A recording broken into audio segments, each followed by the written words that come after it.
So our first speaker today is Dr. Christine Grady. Dr. Grady is a nurse bioethicist and senior investigator who currently serves as the chief of the Department of Bioethics at the National Institutes of Health Clinical Center. Dr. Grady's research is both conceptual and empirical and is focused primarily on the ethics of clinical research, including informed consent, vulnerability, study design, recruitment, and international research ethics, as well as ethical issues faced by nurses and other healthcare providers. Dr. Grady's authored more than 175 papers in the biomedical and bioethics literature and has authored and edited several books, including the Oxford Textbook of Clinical Research Ethics. She served from 2010 to 2017 as a commissioner on the President's Commission for the Study of Bioethical Issues. She's an elected fellow at the Hastings Center of the American Academy of Nursing, is a senior research fellow at the Kennedy Institute of Ethics, and is an elected member of the National Academy of Medicine. Thank you so much, Dr. Grady, for joining us this afternoon. I'll turn it over to you. Thank you very much, Dr. Silverman. It's great to be here. So I hope you can both see me and hear me. I'm glad to hear that Dr. Silverman said that ethics is the most important day, perhaps, of the conference, because what I hope to do in the few minutes I have is have some ethical reflections about this area of work and invite you to join me in those ethical reflections. So I have this fancy slide progressor. Did it work? Yes. My plan in the next few minutes is to just nod really to the intersection of psychiatric ethics, technology ethics, and research ethics, and then spend most of my time focusing on informed consent. And raising the questions about what is similar and what's different about informed consent in this arena, and what can we do? What can we think about going forward? So, I mean, we all know that this conference is focused on this idea that psychiatry, as other fields of medicine as well, is changing from a one-on-one interaction between psychiatrist and patient to all kinds of possibilities that are opened up by technology. And this is really exciting in many ways, and it's also the focus of much of the work that this institute and this conference is focusing on, developing technological tools to enhance mental health and to bring access to people who don't have access, and to do creative research in understanding many of the issues that we're dealing with. So interestingly to me, this area of work falls in an intersection of several kinds of considerations of ethics. I mean, there's a whole world of psychiatric ethics, there's a new and growing world of technology ethics, and then there's a very long-standing and still evolving world of research ethics. And this work of digital psychiatry, which is what I'm going to refer to it as, it really falls at the intersection of these three. So to give a few examples, I mean, in psychiatric ethics, and these are examples, this is not meant to be comprehensive in any way in terms of the issues, but if you read the literature, or if you're working in one of these areas, you recognize that there are a lot of different issues that come up in psychiatric ethics, for example, including privacy and confidentiality, the issues of maintaining boundaries and understanding power and vulnerability, the issues of being clearly attentive to individual and cultural circumstances of the people that you're working with. And then there's a fair amount of literature in the psychiatric ethics world on informed consent. A lot of it focuses on decision-making capacity and the possibility of impaired decision-making capacity, also on voluntariness and choice, but also on, in the research ethics literature anyway, on the worries about the therapeutic misconception. Then if we go to technology ethics, and again, this is hardly comprehensive of a list. This is a very evolving field, one that's growing rapidly. But if you look at the literature, you see a lot of these issues come up. Accountability and governance, because we're dealing with relationships and partnerships, between academia and industry that is unique in some regards in research. There's a lot of attention to privacy and data management, data protection, risk management, and then also, of course, attention to individual rights, including consent. And a lot of this is a debate really about, are there circumstances under which consent isn't even necessary, and whether or not the kinds of, click here agreements, even if it talks about research, is a sufficient amount of consent for users who often don't even recognize that research is part of the possible use. And then we go to research ethics. And of course, again, not a comprehensive list, but the research ethics basically boils down to promoting socially and scientifically valuable research while minimizing and justifying risk to participants, paying attention to fair and equitable selection and the distribution of burdens and benefits, and informed consent. And informed consent, again, is understood in research ethics to be a way to protect people in the process of research. So there have been some interesting proposals. This is a ethical decision-making framework that Camille Nebaker and others at the University of California, San Diego put together.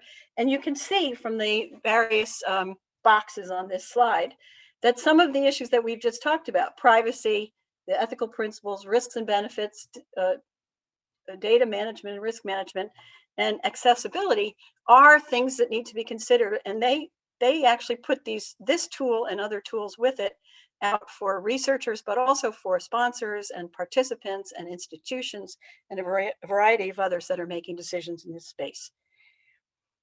There we go. So I want to take a step back and just remind ourselves what consent really is about. And I think everybody knows that consent in general is a moral and legal protection from unauthorized invasions, really, of one's body or property. It's such a ubiquitous event in our lives. We consent to all kinds of things all the time without ever even thinking about it. But as the ethics literature points out, it has a very powerful facilitative moral transition power. Making certain activities which otherwise would be impermissible, making them permissible. And so a very simple example, somebody asks me to borrow my car and I give them my consent, it's fine. If they take my car without my consent, they've stolen it.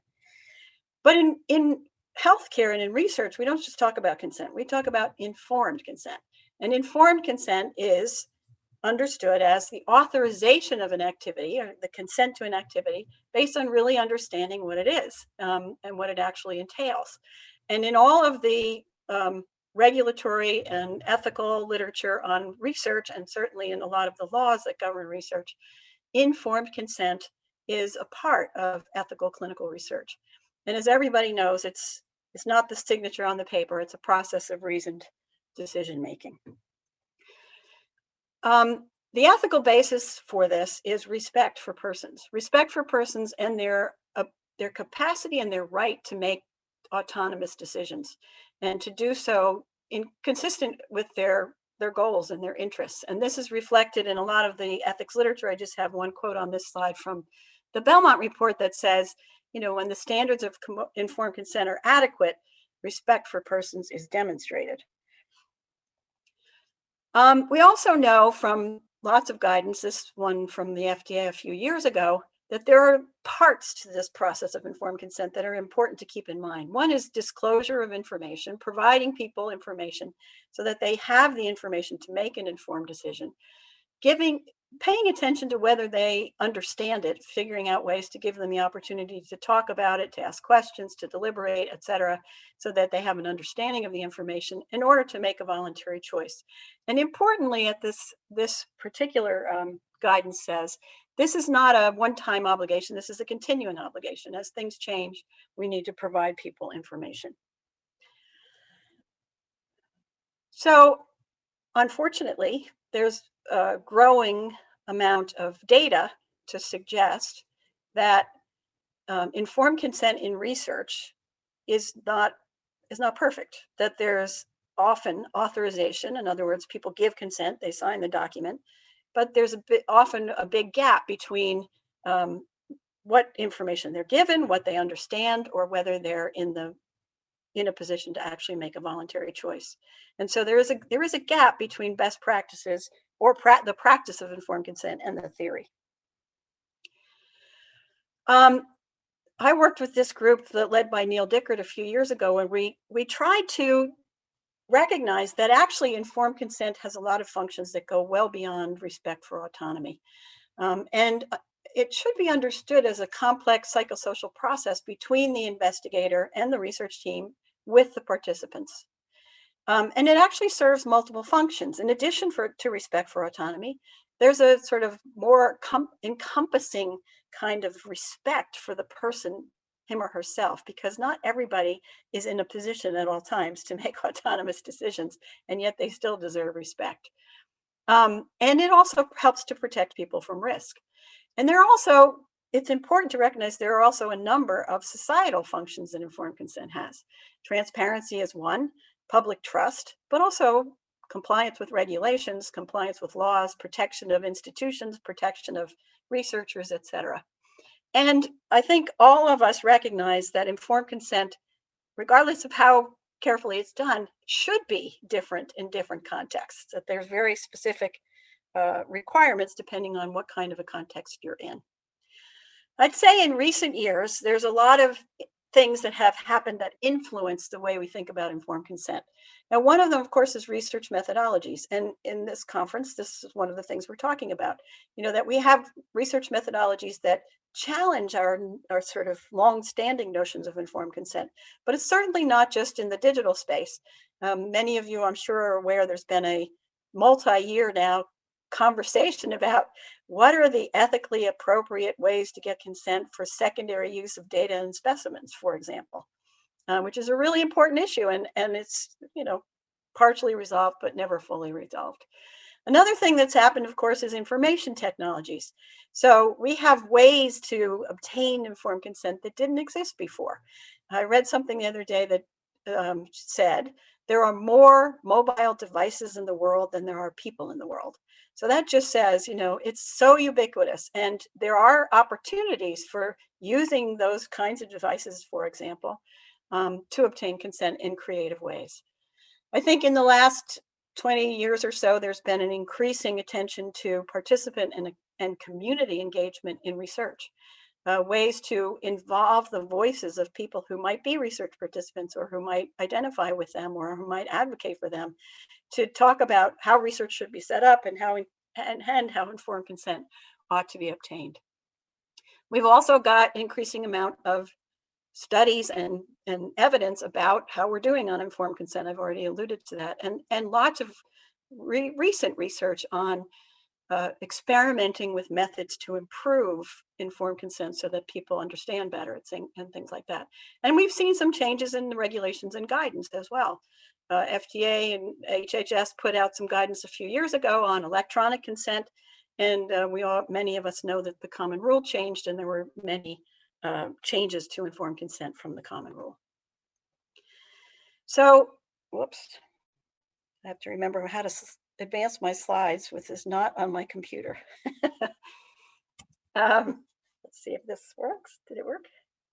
No. Hold on, I'm reconnecting. But could I get the next slide from somebody who has more control? That I seem to be struggling to send your click. Okay, so I wanted to turn to a discussion of, in this context of digital psychiatry, what's similar and what's different.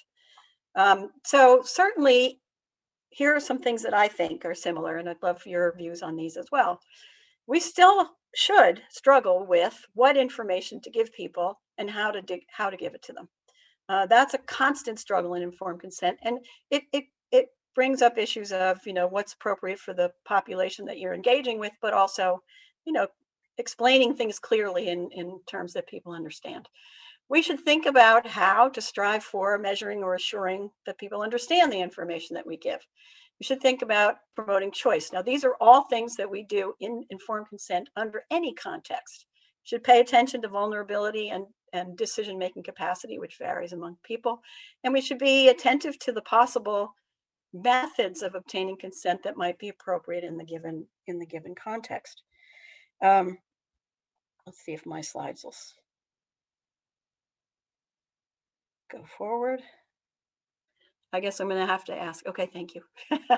So there's a little bit of literature out there about this space, or digital psychiatry, are very close to, and a lot of it emphasizes informed consent. So this is one paper by Nicole Martinez-Martin and colleagues about digital phenotyping, and they note that informed consent one of the important ethical considerations. And then, as you see in the second bullet, they're very explicit about the kind of information that people ought to get and understand, which includes when and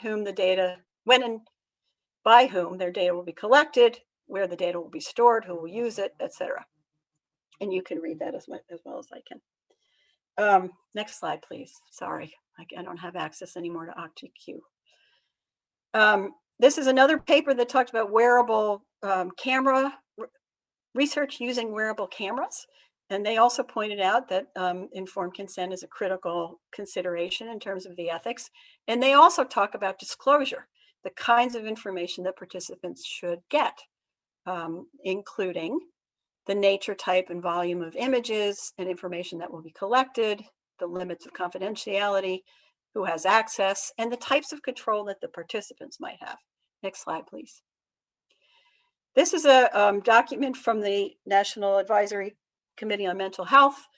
They put together a report a few years ago, and just pointing to the first two bullets, the first one is about using the technology or being creative about using technology for obtaining informed consent. And the second one is about being creative about giving participants choice, mechanisms for giving participants choice. And next slide, please. And this is a document from the OECD that came out more recently. I think it was December of 2019. And it's actually recommendations for responsible innovation in neurotechnology, but it's relevant in this space as well. There are 9 principles that they have. This is just one of them, and it's their 7th one, I think. And it's safeguarding personal brain data and other information. And you can see that if you look at the bullets on this slide, the first 2 really are about disclosure of information, the kinds of information that people should get and understand. The third one is really about choice. And the last one is really about protecting privacy. Next slide, please. So now I want to ask all of us to think about what's different in this space, digital psychiatry. What is different? So certainly there are differences with respect to the research methodologies and the type of data collected. As has been said and has been discussed in this conference, you know, we have mobile devices that are collecting data, social media collecting data, wearable devices, other kinds of sensor technologies, in addition to some more standard kinds of data collection modalities.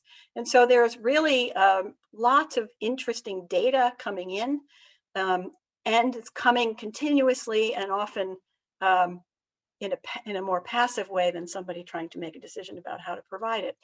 As Camille Nebucher writes, it's sort of the Wild West, you know, collecting data in the wild 24/7.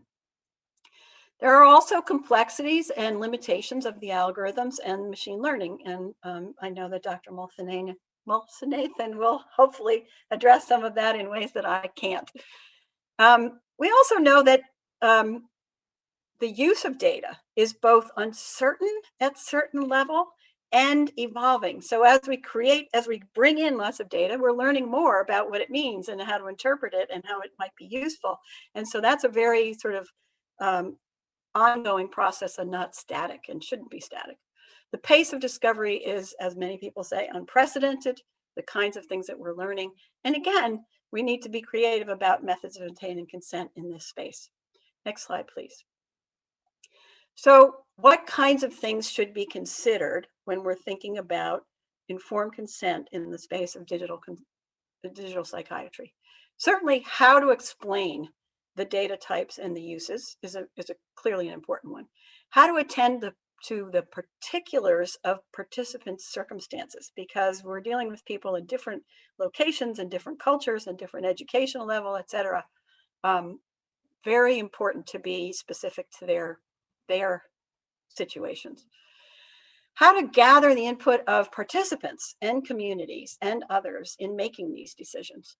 How to incorporate choice. And I think this is a really important one. How do we give people choice and incorporate mechanisms for making choices, not just at the beginning when we invite somebody to participate in research, but all the way through?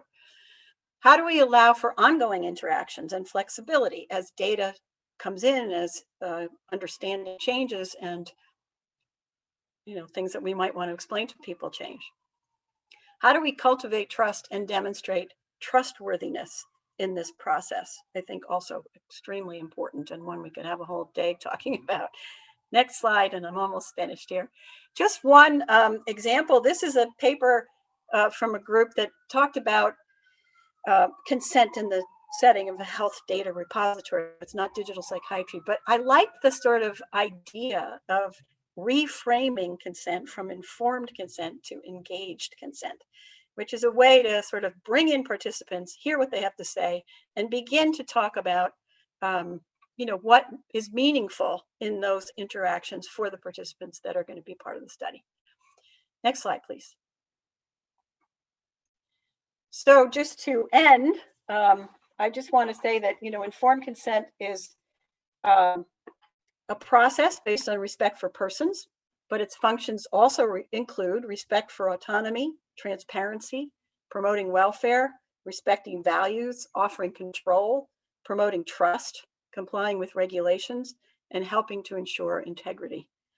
And it's a pivotal consideration for research in digital psychiatry, and we should both use innovative evidence-based strategies as well as reflection and community engagement and ongoing interactions with participants to ensure that respect for persons remains central and trust is upheld in this process.